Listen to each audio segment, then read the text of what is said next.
عمومی طور پر ہمارے معاشرے کے اندر یہ بات بڑی مشہور ہے،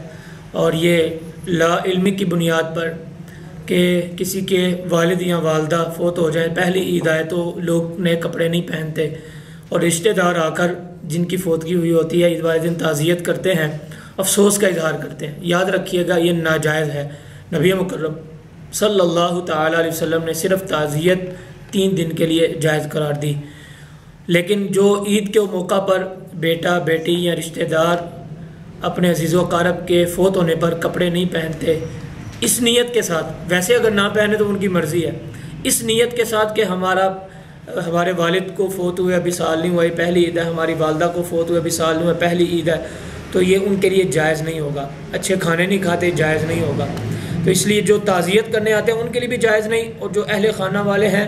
وہ غم مناتے ہیں وہ بھی بالکل جائز عمل نہیں کرتے۔ اللہ پاک ہم سب کو عمل کرنے کی توفیق عطا فرمائے۔